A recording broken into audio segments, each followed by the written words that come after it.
Amalia Prashari. Saya Siti Fatmar Helga. Saya Rabiatul Zahra. Saya Siti Melinda. Saya Usman Hasana. Saya Nurhalisa. Kami di sini ingin memenuhi tugas mata kuliah pengembangan kurikulum pendidikan agama Islam dengan membuat video pembelajaran Al-Quran Hadis kelas 7 semester genap materi tentang kepedulian sosial. Selamat menyaksikan!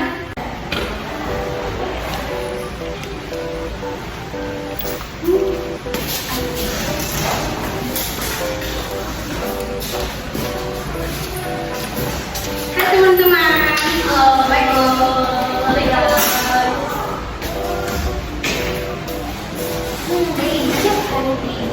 Ibu udah bisa. Itu namanya apa? Quran hadis ya? Lain, kamu sekali Quran hadis deh. Ibu. Assalamualaikum warahmatullahi wabarakatuh. Baiklah, bagaimana kabar kalian anak-anak? Alhamdulillah, baik Ibu. Baiklah, sebelum kita memulai pelajaran, kita berdoa terlebih dahulu. Berdoa dimulai. Bismillahirrahmanirrahim.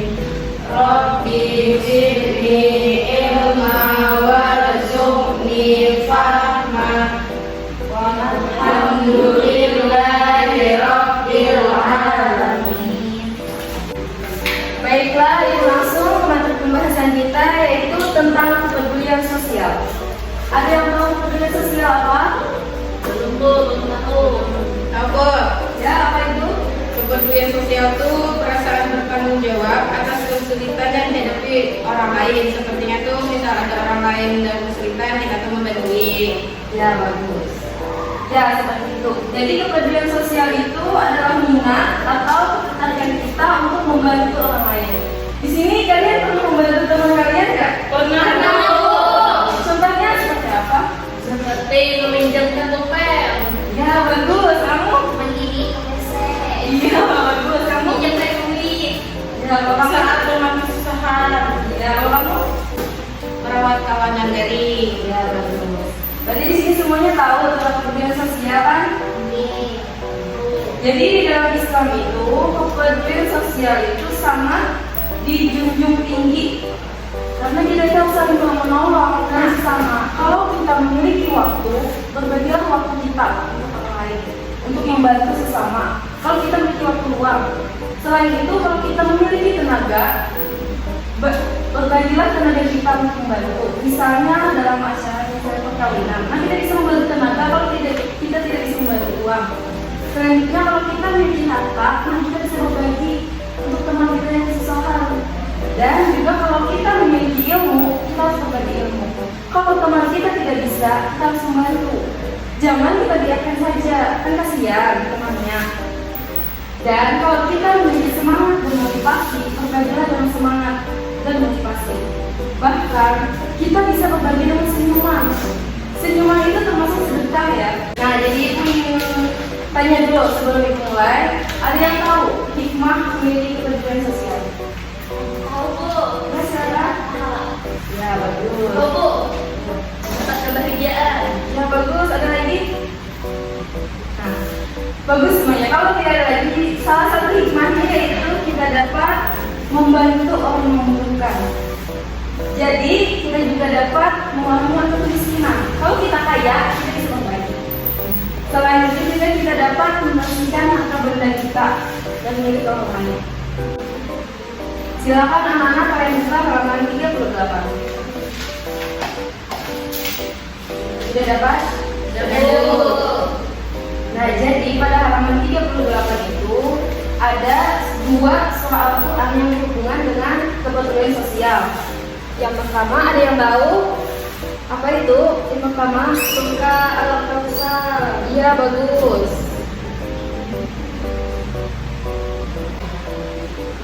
Yang kedua, ada yang tahu lagi? Surah Al-Kafirun. Yang lain ya bisa, tapi itu salah. Kalau yang lain ada yang tahu? Surah Al-Mulk. Iya, bagus.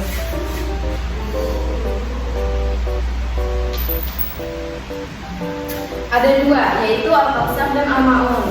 Nah, jadi kalian buka bukunya, kita baca dulu sama-sama. Boleh ya, silakan. 1, 2, 3. Bismillahirrahmanirrahim.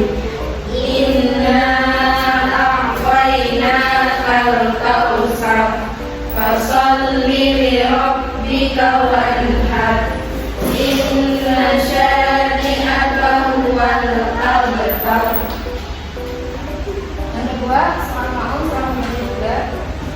Bismillahirrahmanirrahim.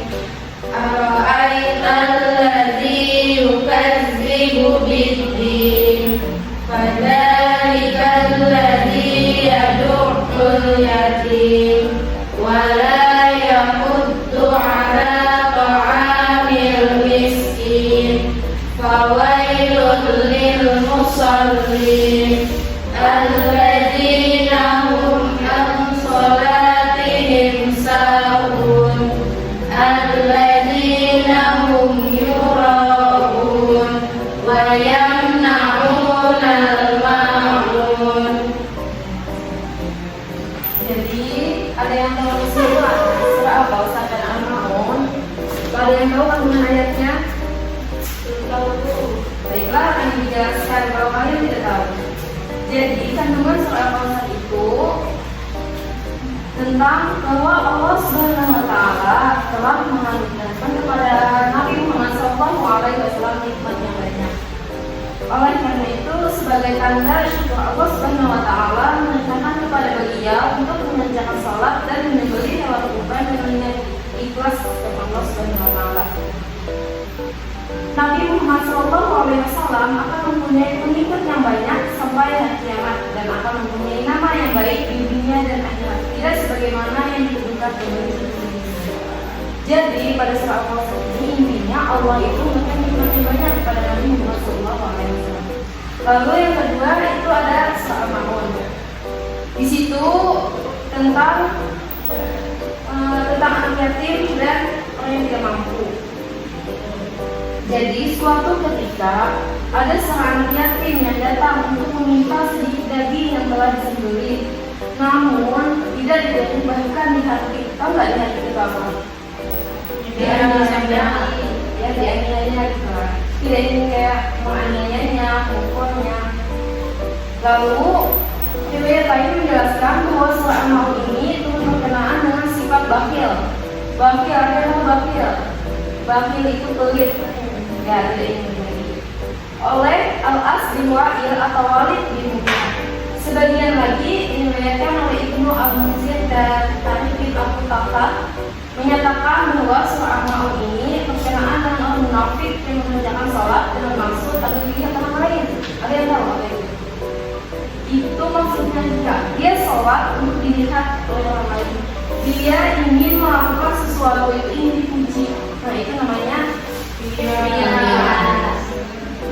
Sedangkan ketika tidak ada orang lain yang melihatnya, mereka meninggalkan sholat dan menolak memberikan bantuan atau pinjaman. Nah ini tidak boleh ya, kalian sebagai generasi masa depan tidak boleh seperti itu.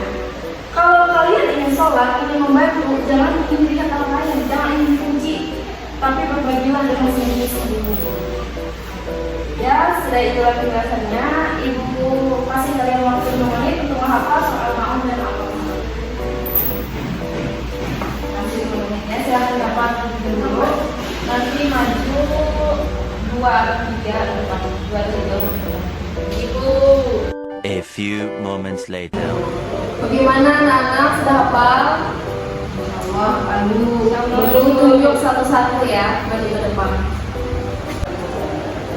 Ibu pilih suatu pasangan, maju ke depan. Kamu pilih salah satu aja. Dulu sudah aku Bismillahirrahmanirrahim. Inna a'tainakal kautsar fasholli li rabbika wanhar. Inna syani'aka huwal abtar. Selanjutnya Ibu tunjuk Siti Malinda untuk ke depan.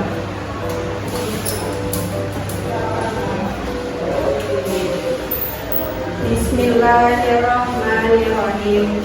Ara'aital ladzi yukadzibu bid-din, fadzalikal ladzi yad'ul yatim wa la yahuddu 'ala ta'amil miskin.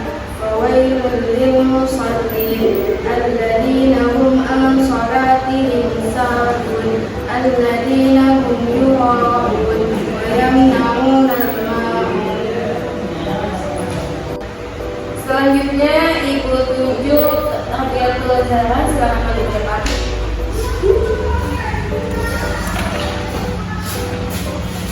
Bismillahirrahmanirrahim.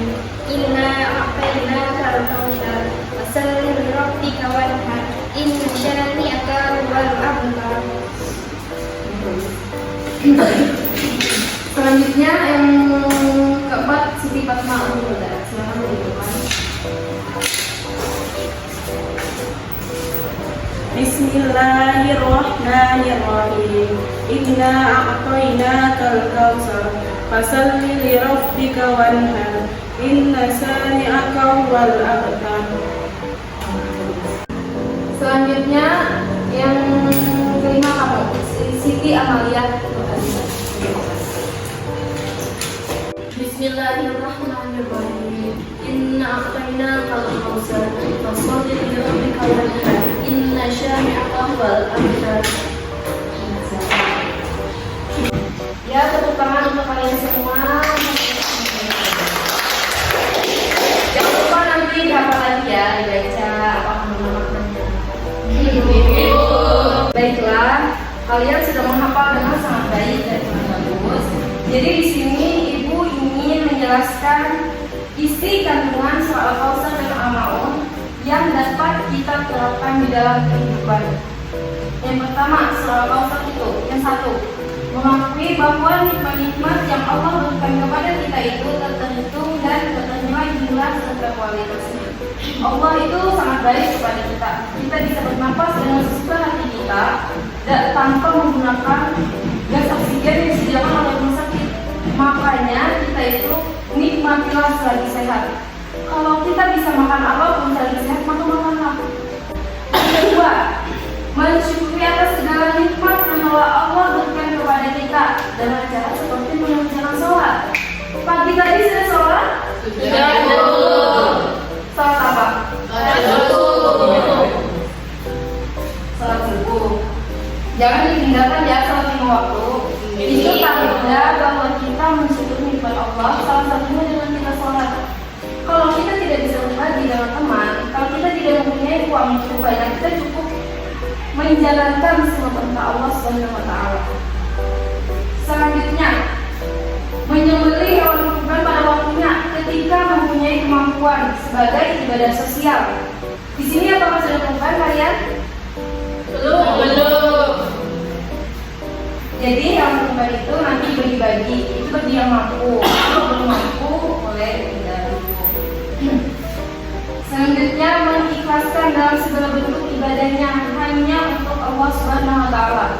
Selanjutnya yang ketiga, mengikhlaskan dalam segala bentuk ibadah hanya untuk Allah Subhanahu wa taala.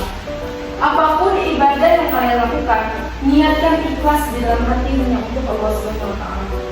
Misalnya kalian bersedekah, sholat, dan lain sebagainya. Niatnya harus ikhlas kepada Allah Subhanahu wa taala. Nah, selanjutnya soal yang pertama, menyantuni dan menyayangi anak yatim. Lebih baik lagi kalau kita mau menjaganya. Anak yatim itu apa? Ada yang tahu? Yang tidak memiliki orang tuanya. Tapi ya benar. Iya, bagus. Kalau anak yatim itu orang tua laki-lakinya meninggal. Kalau piatu itu ibunya yang meninggal. Kalau anak yatim piatu itu kedua-duanya meninggal. Dan jangan pelit. Nah, kalian pelit atau tidak?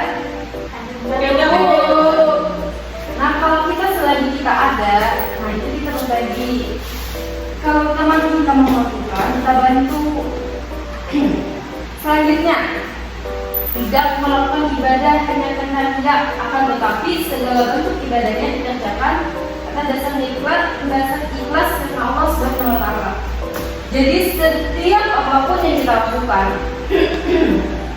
jangan sombong. Maksudnya itu kalau kita misalnya kita ingin menuntut ilmu, kalian jangan mentang-mentang kalian menuntut ilmu kalian bisa mengatakan tidak sekolah. Jangan seperti itu. Kalau teman tidak sekolah, kita harus memotivasi dia, kita bantu dia. Misalnya kita motivasi, kita bisa membantu dengan membawa kita belajar bersama-sama bahwa kita di sekolah untuk membantu dia membaca. Mungkin dia bisa membaca. Selanjutnya, menjaga kualitas salat 5 waktu baik dari segi waktunya. Nah, ini salat 5 waktu enggak dijalankan? Apakah dijalankan atau tidak? Jangan dulu ya. Ini kalau bohong nanti dosa loh. Nah, jadi salat 5 waktu itu wajib bagi setiap umat Islam. Salah satu kita mensyukuri nikmat Allah tadi dengan salat dan suka memberikan bantuan kepada orang lain yang membutuhkan. Baiklah, sekian pembahasan kita pada hari ini. Diharap kalian bisa mengamalkannya di dalam kehidupan sehari-hari. Jangan lupa ya untuk saling membantu orang lain. Kepedulian sosialnya ditinggikan lagi. Baiklah, sekian dari Ibu. Wabillahi taufiq wal hidayah. Wassalamualaikum warahmatullahi wabarakatuh. Waalaikumsalam warahmatullahi wabarakatuh. Terima kasih Ibu. Sekian video dari kami. Terima kasih telah menyaksikan. Semoga bermanfaat. Wassalam.